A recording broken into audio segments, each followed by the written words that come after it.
యేసుక్రీస్తు అంటే మాకు అసలు తెలియదు. మా తల్లిదండ్రులు మా ఊర్లో కానీ యేసుప్రభు చర్చి లేదు. యేసుప్రభు గురించిన బోధే మాకు తెలియదు. మరి అటువంటి స్థితిలో నేను విగ్రహారాధన అంటే నాకు చాలా ఇష్టము. అందులో శంకరుని పూజ అంటే బాగా ఇష్టం నాకు. చిన్ననాటి నుండి మరి నాకంటే పెద్దోళ్ళు 2 అన్నలు, నా తర్వాత 2 చెల్లెళ్ళు. మరి మా ఇంట్లో కనకదుర్గమ్మ ఉండేది, పోషమ్మ, మైసమ్మ, అన్ని దేవతలు ఉండేది. మరి మా అన్నలు పెద్దోళ్ళు, నేను అన్నల తర్వాత కాబట్టి మా తల్లికి మేము 5గురము. మా తల్లి పేరు కూడా దుర్గమ్మ, మా నాయన పేరు వెంకటయ్య, చిన్నన్న పేరు వెంకటరాజం, పెద్దన్న పేరు రామస్వామి, నడుపు చెల్లె పేరు రాధా, చిన్న చెల్లె పేరు ఆలియా. మరి ఈ విధంగా మరి చెల్లెళ్ళు 2 చిన్నోళ్ళు, అన్నలు పెద్దలు, నాకంటే పెద్దోళ్ళు కాబట్టి ఇంట్లో పూజ నా తల్లి నాతోనే చేపించేది. ఆ యొక్క దుర్గమ్మకు అలకాలన్నా, బొట్లు పెట్టాలన్నా, ఏదన్నా చేయాలన్నా నాతోనే చేపించేది. అయితే మరి నా పేరు కూడా కనకతార. నాకంటే ముందు 3 అన్నలు కాబట్టి నా తల్లి ఏడ్చిందంట బాగా. అందరు కొడుకులే పుడుతురు, నాకు ఒక బిడ్డ పుడితే నేను కనకతార అని పేరు పెట్టుకుంటా అని ఏడ్చిందంట బాగా. మరి ఆ విధంగా ఆమె ఏడ్చినప్పుడు నేను పుట్టిన తర్వాత నా పేరు కనకతార పెట్టింది. మా అమ్మ పేరు దుర్గమ్మ. అయితే ఈ విధంగా మరి చిన్ననాటి నుంచి విగ్రహారాధన చాలా ఇష్టము. ఎంతో నిష్టగా నేను పూజలు చేసేది చిన్ననాటి నుండి. అయితే మరి నాకు 11 సంవత్సరాలకు పెళ్ళయింది. 11 సంవత్సరాలకు పెళ్ళైన తర్వాత 12వ సంవత్సరం నేను హైదరాబాద్ వచ్చిన. మరి నాకు 14 సంవత్సరాలప్పుడు నాకు తెలియకుండా వైటు అవుతూ ఉండేది. నాకు నెలసరి ఏ విధంగా, నెల డేట్ ఏ విధంగా వస్తుందో అట్లా వైటు పోతూ ఉండేది. శరీరంలో చాలా బలహీనత. మరి నాకు తెలియదు, ఎవరికి చెప్పుకోలేదు నేను. 1 సంవత్సరం అంతా ఆ విధంగా అయింది. అట్లా వైటు రక్తం పోయినట్టే పోతూ ఉండేది. చాలా బలహీనం అయిపోయినా నేను. అయితే ఒకసారి మేము దసరా పండుగకు మా ఇంటికి వెళ్ళినాము, మా ఆయన నేను. వెళ్ళినప్పుడు దసరా కాడికి వెళ్ళి వచ్చిన తర్వాత మేము అరుగు మీద కూర్చొని మాట్లాడుకుంటున్నాం. నా తల్లి కూడా ఉంది. అయితే మా ఆయన మాట్లాడుకుంటూ అక్క ఇట్లా కనకవకి ఇట్లా అవుతుంది, 1 సంవత్సరం నుంచి బాగలేదు అని చెప్పిండు. చెప్పినప్పుడు మరి నా తల్లి అన్నది కదా, ఏడుస్తూ ఉంది. ఏడ్చుకుంటే ఏమన్నదంటే, నువ్వెంత కషాయదానివి, నీ కడుపులో ఇంత రోగం పెట్టుకొని నాకు చెప్పలేదు. అసలు ఆయన అల్లుడైనప్పటికీ కూడా ఆయన కొడుకులాగా ఆయన నీ విషయం చెప్పిండు. నీవైతే బిడ్డవై కూడా చెప్పలేదు, నువ్వు చిన్ననాటి నుండి ఇట్లా కఠినంగా ఉంటావని చెప్పని అన్నది. అన్న తర్వాత సంవత్సరం నుంచి ఈ విధంగా అవుతుందంటే మా చిన్న వదిన వాళ్ళ నానమ్మ అదేవిధంగా వైట్ పోయి చనిపోయింది. అయితే ఆమె గురించి చెప్తుంది అన్నట్టు, ఇట్లనే వైట్ అయ్యి చనిపోయింది ఆమె. మరి నీకు కూడా ఇట్లా వైట్ పోతూ ఉంటే నువ్వు కూడా చనిపోతావేమో, నీ కడుపులో ఏం గడ్డలు తయారైనవి అని చెప్పని అంటా ఉన్నది. అని ఏడుస్తూ ఉంటే మా ఇంటి పక్కన ఒక రెడ్డోళ్ళది బావి ఉంది, ఆయన పొలం కాడికి వచ్చిండు. ఆ ఏడుపిని మా ఇంటికి వచ్చిండు. మా ఇంటికి వచ్చి అన్నాడు కదా, ఎందుకు ఏడుస్తారు అని చెప్పానంటే, నా పెద్ద బిడ్డకి ఇట్లా అయిందయ్యా, 1 సంవత్సరం అవుతుంది చెప్తలేదు అని అంటే, ఇంత దానికి ఏడుస్తున్నావా, అవసరమైతే గర్భసంచే తీసేస్తారు, హన్మకొండలో చంద్రబాయమ్మ డాక్టర్ ఉంది, ఆమె దగ్గర తీసుకెళ్తే నా భార్యకు కూడా ఆపరేషన్ అయింది, నువ్వెందుకు కదా అని కొరకు ఏడుస్తున్నావు, రేపు పొద్దున రా నేను తీసుకుపోతా అని చెప్పాను అన్నాడు.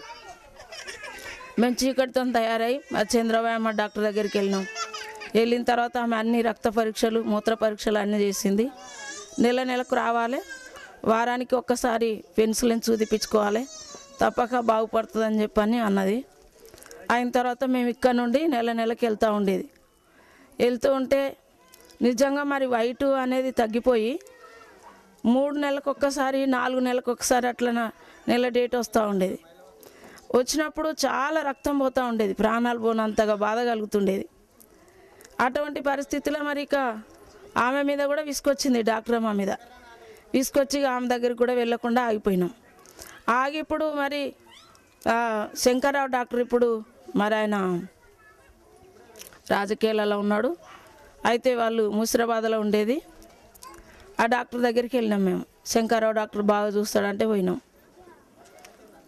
వెళ్ళినప్పుడు మరి ఇది దగ్గర 74లో నా పెళ్ళయింది. 76, 77 సంగతి, ఈ సంగతి అనమాట నేను చెప్పేది. అయితే ఆ డాక్టరు రక్త పరీక్షలు అవన్నీ చేసి కోపం చేశాడు. ఏంది నీ రక్తం ఇట్లా ఖరాబ్ ఉంది, రాను రాను అసలు ఆమెకు పిల్లలే గారు, నీ రక్తం అంతా ఖరాబ్ ఉందని చెప్పి చంద్రబాయమ్మ చేసిన పరీక్ష రిపోర్ట్లు అన్నీ చింపేసి ఆయన కూడా పరీక్షలు రాసినప్పుడు ఇక ఆయన దగ్గర కూడా మందులు వాడుతూ ఉన్నాము. ఏం జరుగుతలేదు, సంతానం కొరకు ఏం జరుగుతలేదు. అయితే 2-3 నెలలు అట్లా ఆగినప్పుడు నేను గర్భం అనుకొని ఆశపడేది. అట్లా ఆశపడుతూ ఉంటే మళ్ళీ డాక్టర్ దగ్గరికి వెళ్తే గర్భిణి కాదనేది. నీకు నెలసరి కరెక్ట్ లేక ఇట్లా అవుతుందమ్మా, నువ్వు గర్భవతివి కాదని చెప్పి డాక్టర్ అమ్మనేది. ఇట్లా జరుగుతూ ఉంటే మరి ఒకరోజు ఇంటికి వెళ్ళినాము. మళ్ళా ఇంటికి వెళ్ళినప్పుడు మా పెద్ద వదినకు వరంగల్ కిల్లలో ఒక డాక్టర్ మరి ముస్లిము ఆయన తాయిత కడతాడు, కోడితోని పట్టు పోసి దించేస్తాడు, మంచిగా అవుతుందని చెప్పి మా వదిన గురించి చెప్పారు అన్నమాట. ఆమె చేయించుకుంది, ఆమె గర్భవతిగా ఉంది, నన్ను కూడా వెళ్ళని అన్నాడు. అంటే మేము అప్పుడే చిట్టెత్తుకున్నాం, డబ్బులు చిట్టెత్తుకుంటే ఆ పైసలు వచ్చినాయి. మా ఆయనకు చెప్తే సరే బాగు చేపిద్దాం అని చేపిస్తుండు. ఆయన ఏం చేస్తుండు, ఇంట్లో పట్టుపోసి కూర్చోబెట్టిండు. మా ఆయన ఉండొద్దు అంటాడు. వాని సూప్ అంతా ఇట్లా ఉంది. అయితే నేను అంటున్నా, బావ నువ్వు బయటికి పోవద్దు, నువ్వు ఈయనే ఉండు అని అంటున్నా. నువ్వు బయటికి పోని ఆయన అంటుండు మాంత్రికుడు, వద్దు నువ్వు ఈయనే ఉండు, ఆయన ఎట్లా చూస్తాడు అని అన్న.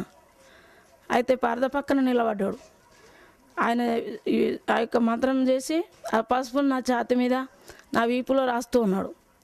ఒకలాగా రాస్తుంటే తెలుస్తుంది ఆయనలో చెడ్డతనం ఉందని.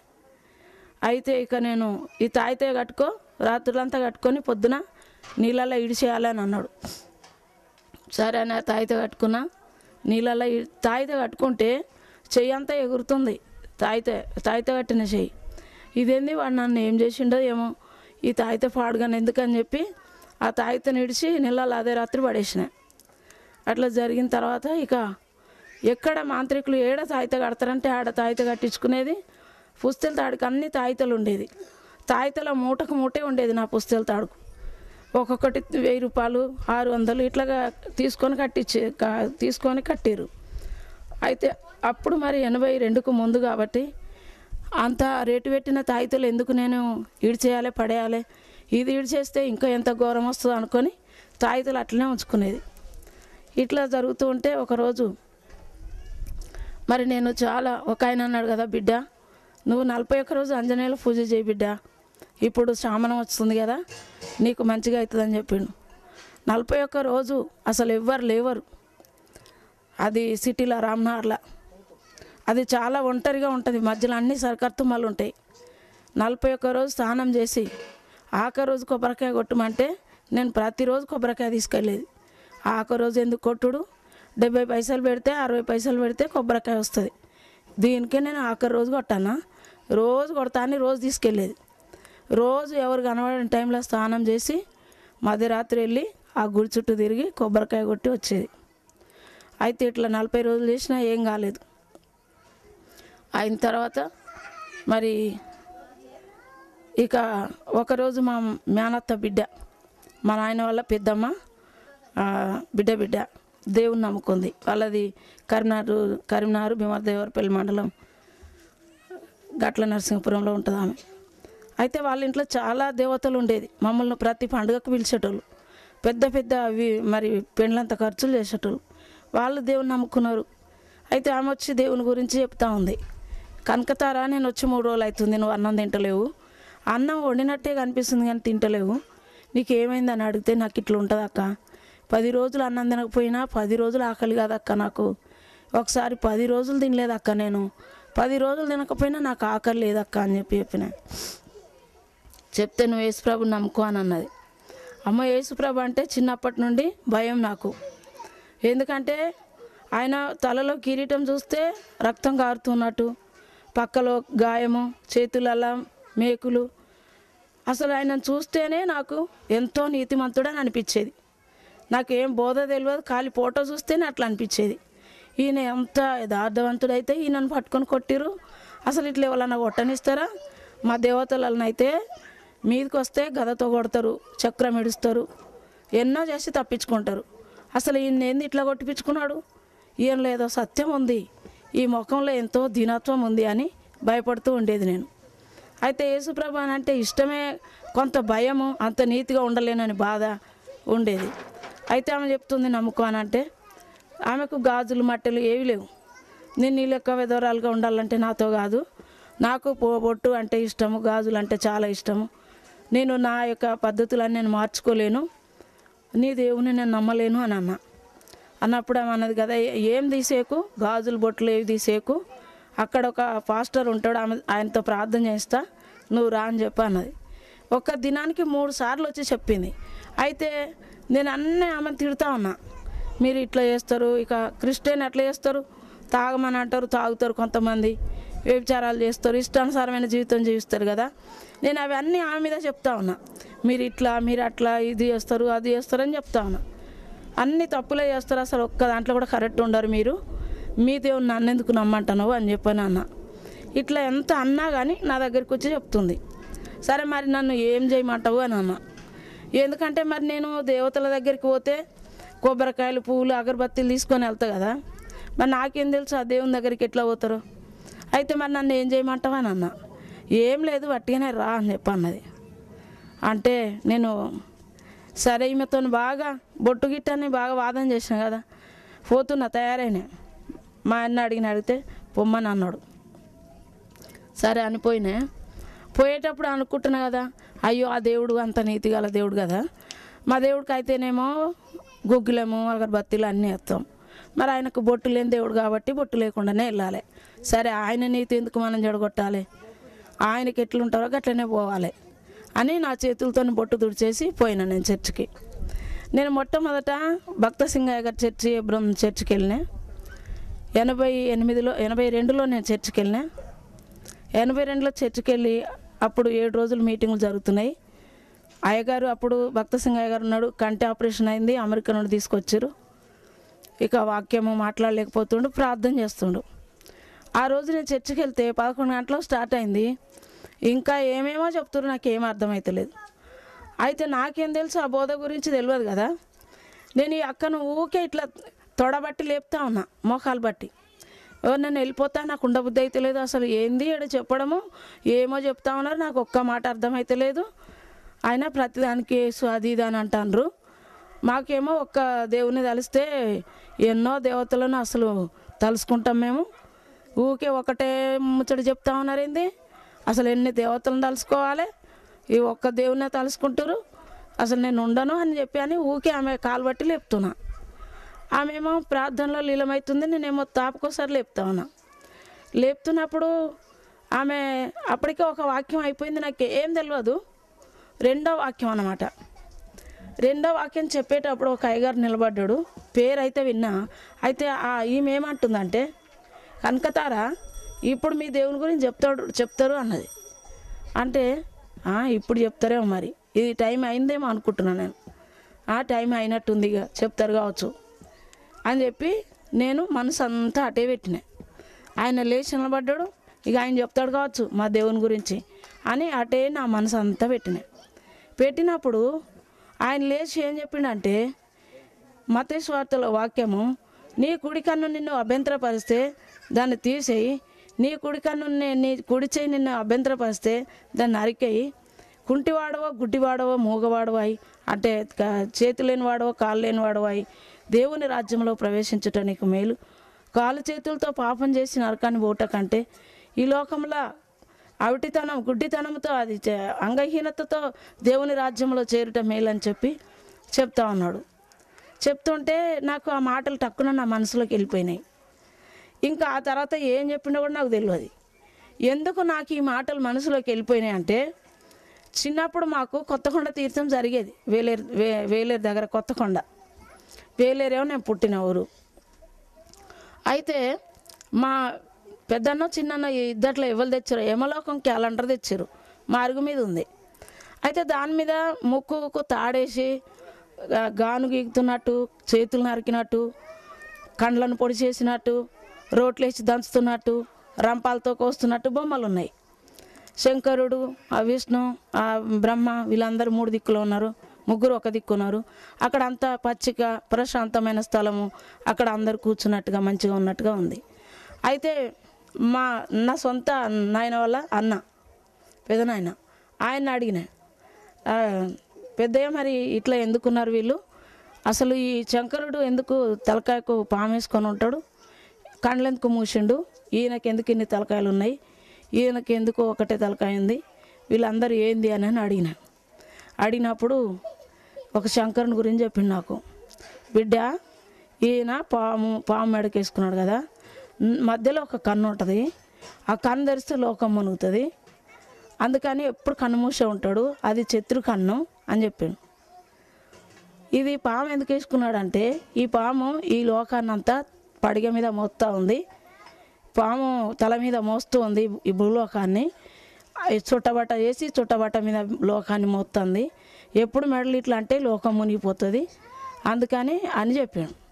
అయితే ఈ పాము దేవుడికే మొక్కాలి, ఈ లోకాన్ని కాపాడుతారు కాబట్టి ఈ పాము మెడకేసుకున్న ఆయనకే మొక్కాలని బాగా పట్టింపు వచ్చింది.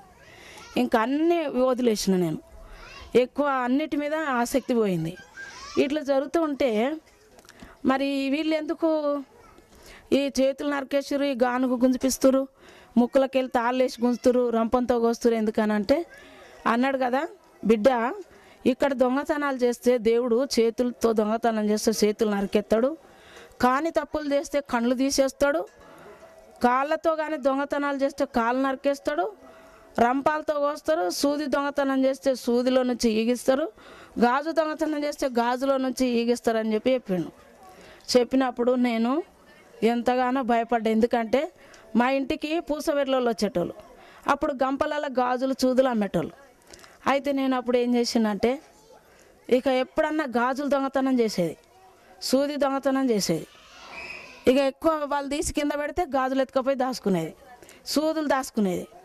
అమ్మో, అయితే సూది దొంగతనం చేస్తే ఈ సూదిలో దారమే కరెక్ట్ పోదు, ఇటువంటి దాంట్లో మనిషి నీగిస్తాడా, ఇది ఎంత కష్టమో, అయితే దొంగతనాలు చేయొద్దు అనిపించింది. మరి గాజులు దొంగతనం చేయొద్దు అనిపించింది. మాయ చేసేదాన్ని ఏదన్నా వాళ్ళు గంపలలో తెస్తే పండ్లు కానీ ఏది కానీ తప్పక దొంగిలి ఇచ్చేదాన్ని. ఇట్లా జరుగుతుంటే దొంగతనాలన్నీ మానుకున్నా. ఈ యొక్క పాస్టర్ ఏం చెప్తుండు, ఏమన్నా చేతులతో పాపం చేస్తే చేతులు నరికేసుకోవాలి, కాళ్ళతో పాపం చేస్తే కాళ్ళు నరికేసుకోవాలి, కన్నుతో పాపం చేస్తే కన్ను తీసేయాలి, దేవుని రాజ్యంలో పాపం చేయలేని జీవితంతో దేవుని రాజ్యంలో ఉండాలని చెప్తారు. అప్పుడు నాకు అనిపించింది, టక్కున క్యాలెండర్ గుర్తుకొచ్చింది, ఈ యొక్క ధర్మం అంతా గుర్తుకొచ్చింది. నేను అప్పుడు అనుకుంటున్నా, అమ్మో ఇంతకాలము ఇంగ్లీష్ వాళ్ళ మతం అనుకున్నా నేను, అసలు మా దేవుడే కాదనుకున్నా. ఎంత దగ్గర సంబంధం ఉంది కదా ఈ బోధకు, ఈ యొక్క క్యాలెండరు యొక్క వారానికి ఇది యొక్క క్రీస్తు బోధకు దగ్గర సంబంధం ఉంది కదా, నన్ను ఎందుకు ఇట్లా వద్దన్నారు ఇన్ని రోజులు, నేను ఎందుకు ఇట్లా అనుకున్నా అని చెప్పి అనుకుంటున్నా. ఇంకా ఆలోచన అంతే, ఏం ప్రార్థన జరిగిందో కూడా నాకు తెలియదు. జరుగుతూ ఇట్లా ఇంటికి ఆలోచించుకుంటూ ఇంటికి వచ్చిన తర్వాత ఇంత బంగారు మాటలా, అసలు ఎంత బంగారు మాటలు చెప్పారు కదా అని చెప్పి అనుకుని ఆ రాత్రి ఇంటికి వచ్చి మరగాలు పెట్టి ఏం చేయాలో తెలియదు కదా కొత్తగా. నేనైతే అంటున్నా, నిన్న మొన్న రామకృష్ణ అని మొక్కిందాన్ని, ఈరోజు నీకు ఏం మొక్కాలో నాకు తెలియదు, మరి నీ పేరు ఎట్లా చెప్పాలో తెలియదు, ఎట్లా మొక్కాలో నాకు తెలియదు, నేనైతే బాగలేను, అసలు నువ్వు నిజమైన దేవుడువా, నువ్వు నిజమైన దేవుడు అయితే ఈ రాత్రి నన్ను ముట్టి బాగు చేయాలి, అప్పుడు నా జీవితాంతం ఎన్ని శ్రమలు వచ్చినా నిన్ను విడిచిపెట్టాను. అవసరమైతే మా దూరం నుండి చుట్టాలు నమ్ముకొని వదిలేసారు, అట్లా మాత్రం నేను వదిలేను. ఇగో నీ కార్యం కనుక నేను ఎంతో శ్రమలు అనుభవిస్తున్నా, నీ కార్యం కనుక నాకు జరిగితే సిలువకు వేయబడే అవసరత వచ్చినా నేను సిలువకు వేయబడతా అని చెప్పి నేను గట్టిగా ఈ మాటలు చెప్పి ఇంకా నిద్రపోయినా. తెల్లవారు మాకు 4 గంటలకు నల్ల వస్తుంది. రామ్నగర్లో ఉంటే మేము జమిస్తాన్పూరి హరినగర్లో ఉంటే. అయితే 4 గంటల నల్ల వస్తూ చప్పుడు అవుతుంది లేచిన. మా ఆయన ముందు రూమ్లో పండుకున్నాడు, నేను వెనక రూమ్లో పండుకున్నా. 2 రూమ్లు ఉండేది. లేచిన. అయితే ఇక నల్ల చప్పుడు అవుతుంది, కళ వస్తుంది. నాకు కళలో యేసు ప్రభు తెల్ల బట్టలు వేసుకున్నాడు, గడ్డం ఉంది. నేను చిన్నతనంలో ఉండే మా ఇంటి పక్కన వాగు పోతూ ఉంటుంది వర్షాలు వచ్చినప్పుడు. ఆ వాగు పక్కన ఒక కళ్ళమ్మ మైసమ్మ గుడి ఉంటుంది. అక్కడ నేను నిలబడ్డా. ఆ వాగు అవతల యేసు ప్రభు నిలబడ్డాడు. నా ముందు ఒక గొర్రెల గుంపు ఉంది. ఆ గొర్రెల గుంపును వైపు చూస్తూ ఉన్నాడు. ఆ తుఫాను వస్తుంది. అయితే ఆయన వచ్చిండు నా దగ్గరికి. ఆ చెయ్యి ఇట్లా లేవట్టగానే ఆ తుఫాను ఆగిపోయింది. నా దగ్గర దాకా వచ్చిండు. నీకు ఏమైందమ్మా అన్నాడు. అంటే నేను అంటున్నా, నాకు అందరు చెప్పడం అలవాటు అయిపోయింది కదా, ఒక కంటతలాగా కళలో కూడా అట్లనే చెప్పేస్తున్నాను. నాకు 10 రోజులు తినకపోయినా ఆకలి కాదు, నాకు ఇట్లా నెలసరి కరెక్ట్ రాదు, వచ్చినా కానీ 3 నెలలు ఆగితే 3 నెలలు అవుతుంది, 6 నెలలు ఆగితే 6 నెలలు అవుతుంది. ఇట్లా నాకు ఎప్పుడు బాగుండదు. అసలు నన్ను ఎవరు బాగు చేస్తారు? ఏ దేవతలు బాగు చేస్తారు? ఏ డాక్టర్లు బాగు చేస్తారు? ఏ వైద్యులు బాగు చేస్తారు? నాకు బాగా కావాలని ఉంది అని చెప్పని అంటున్నా. అంటే ఇట్లనే కళ్ళలో ముసుకేసుకొని ఉన్నా. అమ్మ నీ ముసుగుది అన్నాడు. నా ముసుగు తీసినప్పుడు నా పుస్తల తాడు మీద చేయి పెట్టి ఆ తాయితలను తెంపి ఒక బావి దగ్గర తీసుకెళ్ళి ఆ బావిలో తాయితలు పడేసి నన్ను తీసుకుపోయి, అప్పుడు తాయితలు పడేసినప్పుడు ఆ తాయితలు అడుగు వరకు వెళ్ళిపోతున్నాయి. అసలు వట్టి తాయితలు నీళ్ళలో వేస్తే వెళ్తాయి. అటువంటి తాయితలు అడుగుకి వెళ్ళిపోతున్నాయి. అప్పుడు ఆయన నాకు నా పక్కన నిలబడి నాకు స్వరంతో మాట్లాడుతుండు. అమ్మా నీ మీద నా బలహీనత నేను అగాధంలో పడేసిన అన్నాడు. అంటే అగాధం అనే శబ్దము, ఆ మాట నేను ఎన్నడూ వినలేదు. నాకేం తెలుసు అగాధం ఉందని? అగాధంలో పడవేసిన నీ బలహీనత అన్నాడు. అమ్మ ఇప్పుడు వచ్చిన దారి గుండా వెళ్ళొద్దు, మరొక దారి గుండా వెళ్ళని ఒక దారి చూపించాను. ఆ దారి గుండా వస్తూ ఉంటే అన్ని పావురాలు ఆడుకుంటున్నాయి. అప్పుడే నాకు మెలకు వచ్చింది. నాకు ఎంతో ఆరోగ్యంగా ఉంది. అసలు నేను ఏమని చెప్పను, నా ఆరోగ్యానికి దేవుడే సాక్షి.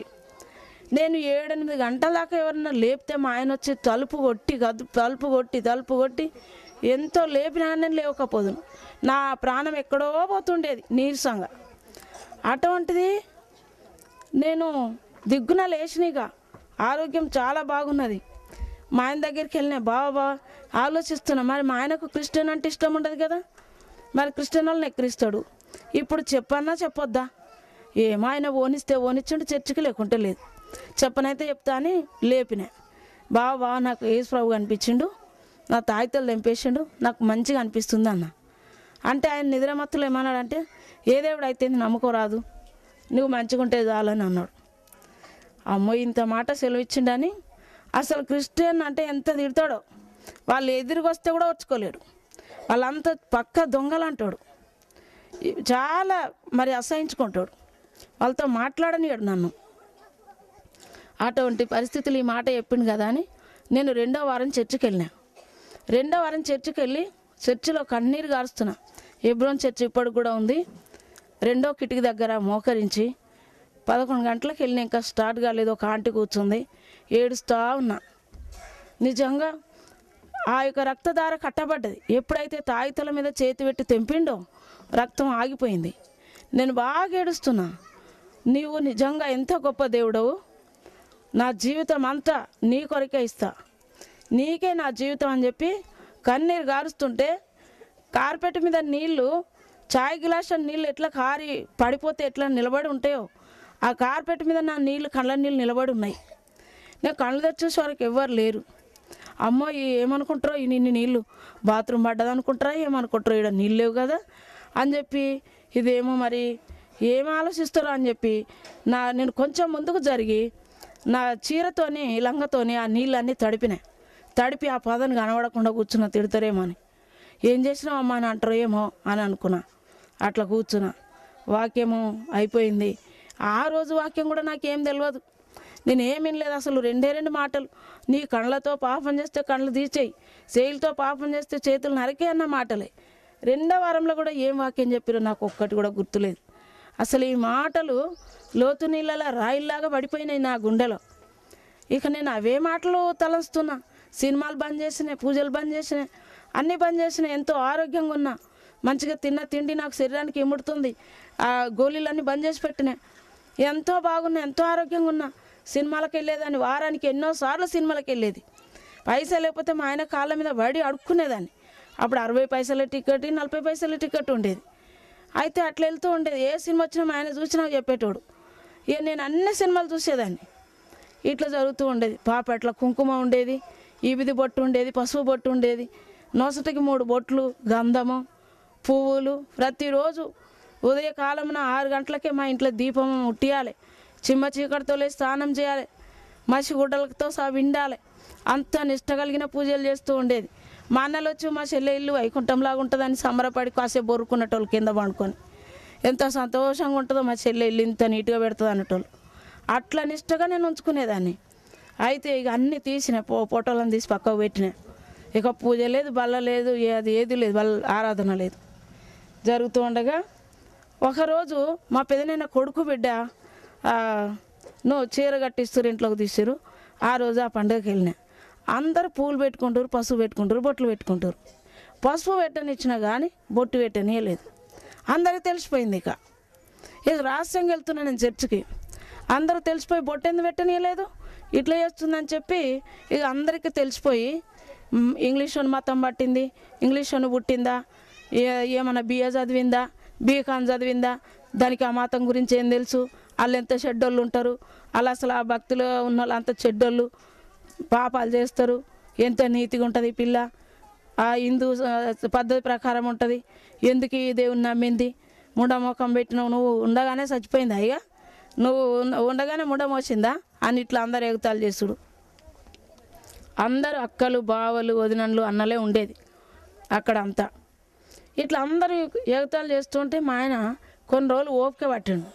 ఓపిక పట్టి ఇట్లా అంటారు అట్లా అంటారు అంటే, బాగున్నాయి మంచిగా అయినా కదా, నీకు తెలుసు కదా నన్ను ఎన్ని హాస్పిటల్ తిప్పెట్టున్నాయి అని అంటే, నువ్వు మంచిగానే నాకు తెలుసు కానీ నేను ఈ నిందలు భరించలేను. గుడి వెనక పోతారు, గుడిలో పోతారు, గుడి వెనక తప్పు చేస్తారు అని ఇట్లా అంటే నేను ఎట్లా భరించుకోవాలి, నువ్వు అసలు ఆ గుడికే వద్దు, నువ్వు వచ్చినా మంచిదే, ఆ గుడికి వద్దు అన్నాడు.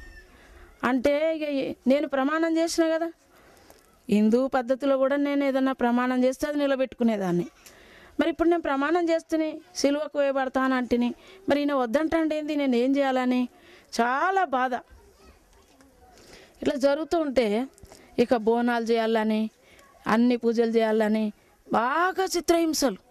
ఎవరు చెప్పిన అయినకపోవు, ఆయన అయినకపోవు, ఏమైనా నమ్ముకుంటే ఏందని ఆయన అంటే ఆయన వినకపోవు, వదిలిపెట్టరాదమ్మా దేవుని అని అంటే నేను వినకపోదు.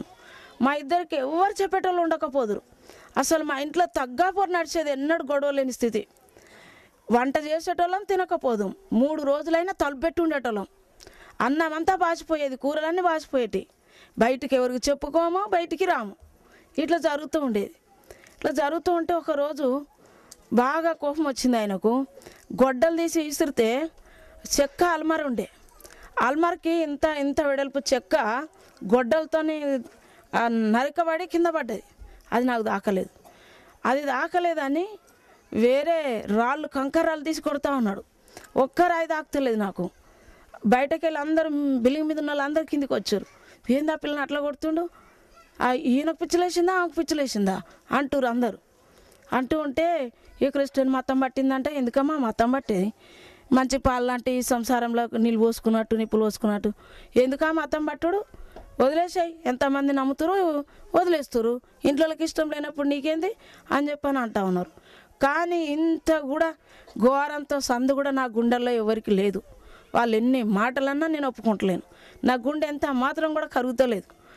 ఇక బెల్ట్తో కొడితే ఆ బెల్ట్ దెబ్బలు పొట్ట చుట్టూ చుట్టుకొని, కడుపు చుట్టూ చుట్టుకొని, కడుపు మీద వాతలు వచ్చి చర్మం వలిగిపోయింది. చేతి చుట్టూ చుట్టుకొని పాములాగా చేతి వలిగిపోయింది. వేసి గోడలకేసి గుద్దితే కన్ను దగ్గర, కొలికి దగ్గర గుచ్చి బట్టలంతా రక్తం. ఇక మా ఆడబిడ్డ ఇక్కడే ఉంది, మా చిన్నమామ బిడ్డ. యాదవా, దీనికి బొట్టు పెట్టాలరా, దీనికి ఎట్లనైనా ఈ బోనాల రోజు కళ్ళు తాగిపియాలరా, రారా చెల్లి అని చెప్పి బాగా కొట్టిండు.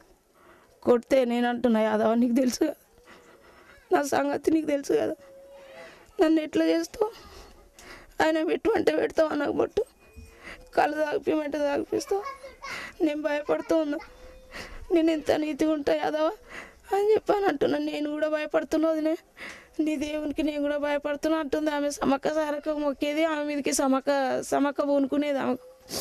అయితే ఇక కళ్ళు తీసుకొచ్చిండు, తాగుతాగమని ఎంబడబడితే మీద పోసిండు కళ్ళంతా. ఇక బాగా కొట్టిండు.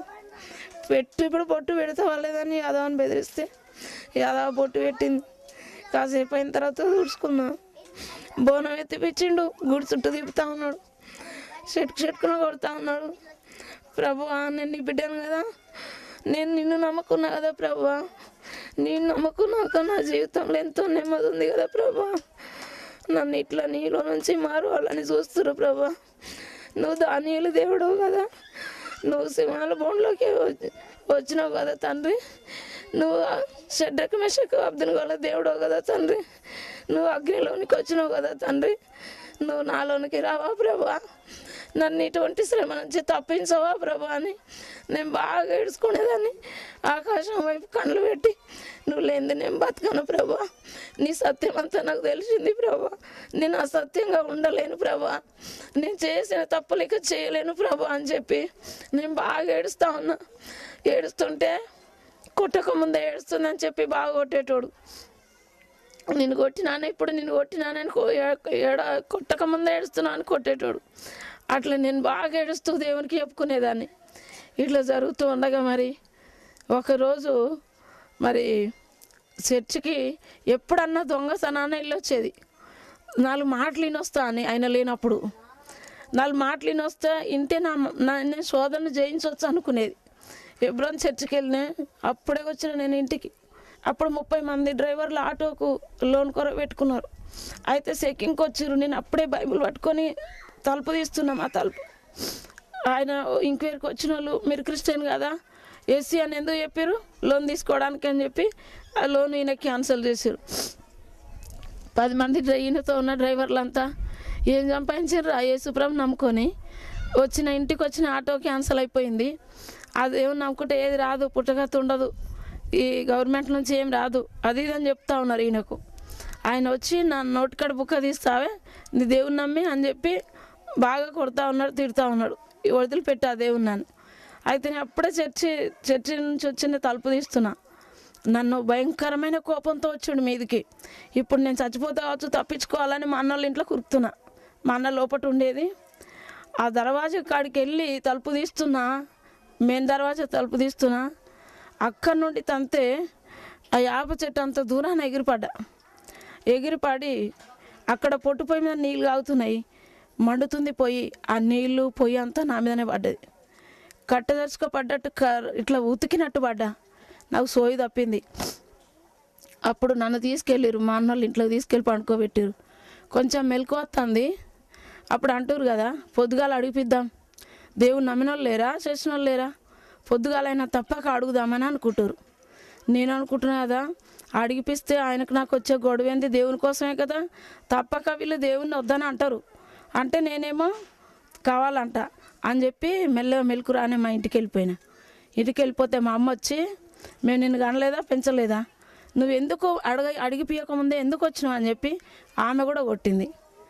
ఇట్లా అనేకమైన శ్రమల మధ్యలో చెప్పాలంటే అది ఎందుకు ఎక్కువ, చాలా శ్రమలు, 5 సంవత్సరాలు ఘోరమైన శ్రమలు అనుభవించుకుంటూ ఉంటున్నప్పుడు ఒకరోజు బాగా కొట్టిండు.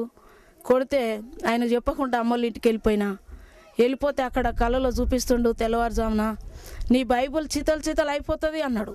వెంటనే నిద్రకెళ్ళి లేచి నేను బైబుల్ను దాయడానికి ప్రయత్నం చేస్తున్నా.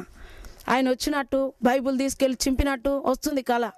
నేను వెంటనే నిద్రలేచి అవ్వ బైబుల్ అంట చినిగిపోతుందంట, చితలు చేస్తాడంట, బాగా వస్తాడట. అంటే ఏమో బిడ్డ నీ కళలు పాటైతాయి, నువ్వు బైబుల్ గుడ్డలో చుట్టి గాబులో దాసుకో అంటుంది. గాబులో దాసుకో అంటే గాబులో దాచుకున్నా, నేను దాచుకోవడానికి లేస్తాను. రానే వచ్చిండు తెల్లవారు 6 గంటల బస్కు. బైబుల్ని అందుకున్నాడు. వెళ్ళి చెప్పులు పెట్టి చింపి దగ్గర 20 మంది వచ్చిన బైబుల్ నిడిచిపెట్టలేదు. అందరిని నూకేసి కొట్టేసి బైబుల్ మీద చెప్పులు పెట్టి కట్టెలు ఏరుకొచ్చి దాన్ని కాలబెట్టిండు. మనిషి చచ్చిపోతే ఏడ్చినట్టు ఏడ్చుడు మేము. అట్లా చేసిన తర్వాత పెద్ద మనుషులు అందరు కూడి ఏవాళ్ళు కావాలో బిడ్డ, నీవేమో దేవుడు కావాలంటావు, ఆయన ఏమో వద్దంటాడు, ఏది కావాలో బిడ్డ అని మా నాయన వాళ్ళకు మేనబామార్దులు అవుతారు కొయ్యడాలు రాజే అని ఆ మామని పిలుచుకొస్తే ఏం కావాలి చెప్పు బిడ్డ, ఎంతకాలం ఇది బాధపడతావు అని అంటే, దేవుడు కావాలా ఒకటే చెప్పు భర్త కావాలా అన్నారు. అంటే నాకు దేవుడే కావాలన్నా అంటే ఇంకా ఎక్కువ కోపం వస్తుంది ఆయనకు. దేవుడు కావాలంటదా ఇది, దేవుడే దానికి భర్తనా అని చెప్పి ఇంకెక్కువ కోపం చేస్తూ ఉన్నాడు. అయితే ఏం లేదు బిడ్డ, ఎట్లా మరి ఆమె అట్లా అంటుంది నువ్వు ఇట్లా అంటావు అని పంచాయతీ పెట్టిరు. పెడితే బొట్టు పెట్టుకొని ఇంటికాడ ప్రార్థన చేసుకోమన్నాను అన్నాడు. అట్లా ఒప్పించుకొని తీసుకొచ్చిండు. సరే ఆయన చేత బొట్టు పెట్టిండు. ఆ బొట్టు పెట్టుకుంటే నిప్పు అంటుకున్నట్టు అనిపిస్తుంది నన్ను. అసలుకు ఉంచుకోబుద్ధి అవుతలేదు. నేను చచ్చిపోతా, భర్త లేకుండానే దేవుని కొరకు చచ్చిపోతా, ఈ బొట్టు పెట్టుకొని ఈ నీడ కింద నేను ఎందుకు ఉండాలి అని వెంటనే నేను బొట్టు తుడిచేసిన. మళ్ళా తుడిచేసి ఇట్లా ఉండగా ఒకరోజు మధ్యాహ్నము నేను పండుకున్న కల వస్తుంది. ఒక చెట్టు అంతా ఎండిపోతుంది, నా శరీరం అంతా చినిగిపోతుంది, చిట్లిపోయింది దెబ్బల కింద. స్వరం వినబడుతుంది, కలలో ఎవరో మాట్లాడుతారు, అమ్మా రేపు ఈ టైంకు నీ శరీరము మొత్తం చిట్లిపోతుంది, రక్తమయమైపోతుంది అని అంటారు. నేను అంటున్నా కదా, నన్ను రక్తం చేస్తే అట్లా రక్తం చేసిన వాళ్ళు నువ్వేం చేయవా అంటున్నా. ఎందుకు చేయను, ఎండిపోయిన చెట్టులాగా ఎండబెడతా, మురుకు నీళ్ళను గతికేటట్టు, కుక్క గతికినట్టు మురుకు నీళ్ళను గతికేటట్టు చేస్తా అని ఇట్లా కోపంగా స్వరం వినబడుతుంది. ఈరోజు రాత్రి వచ్చింది, మధ్యాహ్నం వచ్చింది. రేపు మధ్యాహ్నం వరకు ఎంత జాగ్రత్తగా ఉండేదాన్ని అంటే ఆయన కింద అసలు ఇంత పొరపాటు చేసేవారు బ్రతకలేరు నా భర్త. కాబట్టి నేను చెప్తున్నా దేవుని బిడ్డలారా, కొంత మట్టు మీకు కూడా తెలుసు ఎంత ఖచ్చితమైన మనిషినో నేను. అటువంటి మనిషినైనా నేనే ఆయన కింద నెగలకపోదును, అంత సెంతుకారం చేసేటోడు. అయితే నేను చాలా జాగ్రత్త చేస్తున్నా, నేను ఎక్కడ కొడతాడో అని. బైబిల్ను మసిగుడ్డలలో చుట్టి మూలకు చీపురు సాటు దాచుకునేదాన్ని, ఆ బాసనల కింద ఇడిచిన బట్టల కింద దాచేదాన్ని. ఎక్కడ దాస్తే అక్కడ ఆయన వెతుకుతాడన్న కల వచ్చేది, తప్పక వెతికేటోడు, అట్లా దొరికిపోతుందని చూపించేటోడు. అయితే ఒకరోజు అటుకు మీద పెట్టినా, అటుకు మీద పెడితే అటుకును కూడా వెంకులాడుతుండని చెప్పిండు. నీ బైబిల్ ఎక్కడ దాచుకున్నావే, నేను లేనప్పుడు చదువుతావాట, అది అటుకంత వెంకులన్నా దొరుకుతలేదు అన్నాడు. ఓ ప్రభా, నువ్వు అటుకు మీద వెంకులాడతాడని చెప్పినావు, ఆయన అట్లనే చేసిండు ఆ ప్రభా అని అక్కడి నుండి ఒక గిన్నె కింద పెడితే పెదనాయన కొడుకు వచ్చి చెల్లె నీ బైబిల్ ఎదురా చదువుతా అన్నాడు. ఆయన క్రిస్టియన్ అబ్బుతరావు. అంటే అన్న చదువన్నా అని ఇచ్చిన. కీర్తనలు 150 అధ్యాయం చదివి వినిపించాను, 115 అధ్యాయం చదివి వినిపించాను. ఆయన తర్వాత ఒకరోజు మేమిద్దరం భార్యాభర్తలం ఇంట్లో ఉన్నాం. అన్న రోడేమటి పోతాం, టక్కున వచ్చిండు. చెల్లెని బైబిల్ ఎక్కడ ఉందిరా అన్నాడు. అన్న చెప్పకన్నా, మాట చెప్పకన్నా అని మూతి మీద చేతి పెడతాను. బాగా బైబిల్ ఎక్కడ దాస్తా చెల్లె తెలుసా, గిన్నె కింద దాస్తా అన్నాడు. ఒరే దాస్తున్నాదిరా, ఇంకా అది బైబిల్ కాలబెట్టినా కానీ దాస్తున్నాదిరా అని చెప్పి ఇంకా బాగా కొట్టిండు నన్ను. తలుపులు పెట్టి కొడితే పెయ్యంతా దెబ్బలతోని అట్టలు కట్టిపోయినాయి. నేను కింద పడిపోయినా, ఈపుతోని పడిపోయిన కింద, చేతులు తప్పి దండం పెడుతున్నా, బాగా చంపేయి నన్ను, ఒకవేళ చంపేయి కానీ ఇంతగానో కొట్టొద్దు నన్ను. అదురికే నోటి మాట బంద్ అయిపోయింది, సైగా చేస్తున్నా నేను, చంపకు బాబా, కొట్టకు బాబా, చంపేయి నన్ను చంపగాని కొట్టకు, నన్ను కొట్టకు అని 2 చేతులు చాపి దండం పెడుతున్నా. చేతుల మీదకి వెళ్ళి కొడుతూ ఉన్నాడు. కొట్టి తలుపు తీసుకొని బయటికి వెళ్ళి ఇల్లుగలంతో చెప్తుండే, అమ్మ బొట్టు తీసుకొచ్చి పెట్టామా దీనికి అని అంటుండు. నేను పెట్టానన్నా, నీ భార్య భక్తిగా ఉంటుంది, నేను పెట్టాను, నాకు పాపం తగ్గుతుంది, నేను పెట్టాను అన్నాడు. అంటే ఈయనే పోయి తీసుకొచ్చాడు, బొట్టు ఎంత పొడుగు పెట్టించాడు, పొడుగుతా పెట్టించాడు, నొసలు పొడుగుతా. అయిన తర్వాత మా పెదనాయన కోడలు వచ్చింది, ఈ అబ్బుతరావులో వదిన వచ్చింది, నా మీద పడి ఏడుస్తుంది.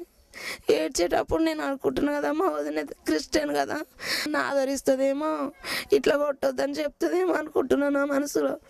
కానీ ఏమంటుంది కదా, నీ దేవుడు చల్లగా ఉండ, ఎక్కడున్నా నీ దేవుడు, ఎన్ని దెబ్బలు పడతావా నువ్వు, మీ అన్నలకు ఎంత అవమానం, నువ్వు ఇట్లా దెబ్బలు పడితే ఏం తప్పు చేసిందో అనుకుంటారు కదా, నువ్వు ఇట్లా ఎందుకు దెబ్బలు పడుతున్నావు, నీ దేవుడు ఏడున్నాడు, నీ దేవుడు చల్లకుండా అంటుంది. ఇదేంది ప్రభా, ఈమె క్రిస్టియన్ ఏమో కదా, నీ దేవుడు ఏడు అంటుంది ఏంది తండ్రి, ఈమె నన్ను ధైర్య పరిస్థితి అనుకున్నా కానీ ఈమె కూడా ఇట్లా అంటుంది ఏంది ప్రభా అని ఏడుస్తా ఉన్నా. నా మొఖం మీద బొట్టు తుడిచింది, సున్నం పెట్టింది దెబ్బలన్నిటికీ. ఒకసారి నా తల్లి చెప్పింది కదా, బిడ్డ నేను ఎప్పుడు చంపుతాడో తెలియదు, ఎప్పుడన్నా ఒక 50 రూపాయలు సాజుకూర పెట్టుకొని ఎక్కడ సావద్దు, నువ్వు పడి సావద్దు, నువ్వు నమ్మిన దేవుని ఇడవద్దు బిడ్డ, నువ్వెంతో కష్టపడ్డావు బిడ్డ, నువ్వు ఈ రోగంతో నువ్వు ఎప్పుడన్నా 50 రూపాయలు పెట్టుకొని నా దగ్గరికి రా బిడ్డ, ఏడు సావద్దు అని అన్నది. ఆ మాట గుర్తు పెట్టుకొని 50 రూపాయలు దాచుకున్నాను. నేను దాచుకున్నప్పుడు ఇక ఈ దెబ్బలు కొట్టిండు కదా, వెళ్ళిపోయిండు. అప్పుడు నేను మరి రామ్నగర్ నుంచి చాలా దూరం నుంచి తిరిగి స్టేషన్కు నడిచి వచ్చి వెళ్ళిపోదామని బయలుదేరిన. ఒకడు ఊకే నా ముఖం చూస్తూ ఉన్నాడు. ప్రభా నేను ఎట్లా నిలబడాలి ప్రభా, నేను ఏడుపుతూ ఉన్నా, వీడేందో నన్ను ఆశ్చర్యంగా చూస్తూ ఉన్నాడు అని అనుకుంటున్నా. ఇక వెళ్ళిపోయిన ఇంటికి రాత్రి 11 అయింది ఇంటికి వెళ్ళే వరకు. ఎండాకాలం ఇట్లనే వాకిళ్ళ మంచాలు వేసుకొని పండుకున్నారు. నాకు అన్నం పెట్టిరు, తిన్నా. ఇద్దరమ్మ నా తల్లి నేను ఒకటే మంచాల పండుకున్నాం, అన్నేమో అటు వేరే మంచాల పండుకున్నాడు. కడుపు మీద చేస్తే గరుకులు తాకుతుంది. ఏం బిడ్డ ఇట్లా తాకుతుంది, నిప్పులాగా జ్వరం ఉంది, ఏమైంది బిడ్డ అని అంటుంది. నన్ను ఇట్లా కొట్టిండు, నేను వచ్చినా అని చెప్పిన. నువ్వు ఎక్కడన్నా ఇంకా రాజా, ఇటు రాజేళ్ళే చచ్చిపోతుండే, మన ఇంటి దాకా వచ్చింది రాజేళ్ళే, రారా అని చెప్పి పిలిచి దీపం తీసుకొచ్చి దెబ్బలు చూస్తే అన్ని దెబ్బలన్నీ పగిలిపోయినాయి. ఇంటి దాకా వచ్చింది చెల్లె, ఎక్కడన్నా వాడి సత్తుండే అని చెప్పాను అన్న. ఇక నేను అట్లా 9 నెలలు మామూలు ఇటుకానే ఉంటిని. దేవునికి వందనాలు. ఎప్పుడైతే ఈ యొక్క బాధలు పెడుతూ ఉన్నాడో నాకు ఇంకా ఎక్కువ రక్తము పోవడము జరుగుతుంది. మళ్ళీ ఎప్పటి స్థితి వచ్చేసింది, పెంకలాగా అయిపోయింది నా శరీరం. ముఖం మీద ఎముకలు తేలినాయి, ఛాతీలో ఎముకలు తేలినాయి, ఛాత అంతా ఎండిపోయింది, లేవ ఛాత కాదు, కళ్ళు తిరుగుతాయి, ఏ మందులు వేసుకున్నా మంచిగా ఉండదు. ఇటువంటి స్థితిలో నేను ఉన్నప్పుడు మరి సహాయం చేసేటోళ్ళు కూడా ఎవరు లేరు. అయితే అప్పుడు మరి శిల్కానగర్కు రాలేదు ఇంకా. మరి మేము అక్కడే రామనగర్లోనే ఉన్నాము, మొరమందకు ఉన్నాము. మా ఆయన ఇక్కడ దగ్గర ఉంటే గుడికి పోతుంది, దీన్ని ఎక్కడైనా తీసుకుపోవాలనుకున్నాడంట. అనుకుని అక్కడ ఉప్పల దగ్గర శిల్కానగర్లో ప్లాట్కు భయాన్నిచ్చి వచ్చిందంట. నన్ను ఎక్కడికో తీసుకుపోతాడట, నన్ను ఏం చేస్తాడో, నీ గుడికి రాకుండా చేస్తాడేమని ప్రార్థన చేసుకుంటున్నా. మధ్యరాత్రి కల వస్తుంది, జీవజలములు ఊరే నీటి బుగ్గల యొద్దకు నేను నిన్ను నడిపిస్తున్నా అని స్వరం వినబడుతుంది. ఎర్రటి భూమి, తెల్లటి నీళ్ళన్నీ ఊగి బయటకు వస్తున్నాయి. నాకు ఎబ్రోన్ చర్చి, పెంతకొస్తు చర్చి ఇది తెలుసు కదా, నేను దగ్గరకు ఉండేదాన్ని అని చెప్పని అనుకుంటున్నా. మరి దేవుని కృపచేత నన్ను శిల్కానగర్ నడిపించారు. నేను అంతకుముందే పెంతకొస్తు అవసరంలో బాప్టిజం తీసుకున్నా, బలారాధన కూడా తీసుకుంటున్నా. శిల్కానగర్ చర్చికి వెళ్ళిన తర్వాత మరి ఒక 10 మంది కూడా లేరు ఆ చర్చిలో. అయితే అక్కడికి వెళ్ళిన తర్వాత మరి ఒక్కటే రోజు వెళ్ళినప్పుడు పాస్టర్ అమ్మ నువ్వు రక్షణ పొందినావా అన్నది. మరి ఏమలతమ్మ గారు రక్షణ పొందినావా అంటే పొందినా అమ్మ అన్న. అంటే గమనించింది నన్ను. రక్షణ అంటే ఎట్లా రక్షణ అనేది అన్నది. నమ్మి బాప్టిజం పొందితే రక్షణ పొందినట్టు, ఇంకెట్లా రక్షణ అని చెప్పాను అన్న. కాదమ్మా, ప్రతి పాపం క్షమించబడిన నిర్ధారణ మనకు ఉండాలి. నీ పాపంలో క్షమించబడ్డాయి అని దేవుడు చెప్తుడు కదా, అది మనకు అనేది రుజువు ఉండాలి జీవితంలో అని చెప్పని అన్నది. ఏమొత్తి ఇలా గుడికే పోవద్దని ఊకున్నా. చర్చికి బందాయని ఇక వీళ్ళు అంతా ఏరే ఉంది, నేను వీడికి పోవద్దు అనుకున్నా, ఇంటికన్నే ఉంటున్నా. అయితే మేనతో కోడలు చర్చికి వెళ్తూ ఉంది. ఆమె వెళ్ళిన నుండి ఆమె మాదిరి వేరే ఉంది, నా మాదిరి వేరే ఉంది. ఆమె ఏమో తొందరపడతలేదు, కోపం చేసుకుంటలేదు, నేనేమో ప్రతిదానికి గడుసుగా తొందరపాటు ఇవన్నీ ఉంటున్నాయి. అరే ఈమె ఈ చర్చికి వెళ్ళి నుంచి ఏదో మార్పు వచ్చినట్టుంది, నాలో మార్పు లేదు, ఈమెలో మార్పు ఉంది, ఇంత ప్రశాంతత ఉంది అని చెప్పని అనుకుంటున్నాను. నేను అనుకొని అరే ఇట్లా మార్పు వచ్చింది ఏందనుకుంటున్నా. ఒకరోజు ఎప్పుడు నేను ఆమెను పిలిచి మాట్లాడతా, మేమిద్దరము చర్చికి వెళ్ళేది. అయితే ఒకరోజు వెళ్ళి తలుపు కొడితే తలుపు తీస్తలేదు. తలుపు తీయకపోతే నీ సంగతి ఉండు, నువ్వు తలుపు తీయవా, నేను వచ్చినప్పుడు బయటికి వెళ్ళాక నీ సంగతి చెప్తా అనుకుంటూ వచ్చిన. వచ్చిన తర్వాత బయటికి ఆమె వచ్చినాక ఏందే తలుపు తీయలేదు, ఇంత గర్వం అన్న నీకు, తలుపు తీయవా నేను వస్తే అంటున్నా. లేదక్క నేను ప్రార్థన చేసుకుంటున్నా, దేవుడు ఒక దర్శనం చూపించిండు అక్క ప్రార్థనలో అన్నది. ప్రార్థనల దర్శనమా, అదేం దర్శనం అన్న అంటే ఒక కటికవాణి మొద్దు కనిపించింది, దాని మీద మాంసం ఒక తొడ మొత్తం కనిపించింది. దాన్ని ఒక కత్తి వచ్చి కైమ నరుకుతుంది. స్వరం వినబడుతుంది, నిన్ను నువ్వు నలగొట్టుకో అని స్వరం వినబడుతుంది అని చెప్పని అన్నాడు అక్క అని చెప్పి అన్నది. దేవునికి వందనాలు. అక్క ఆడ దేవుడు మాట్లాడతాడు, అక్క నువ్వు వస్తలేవా చర్చికి అన్నది. అయితే కొంచెం ఆశ అనిపించింది.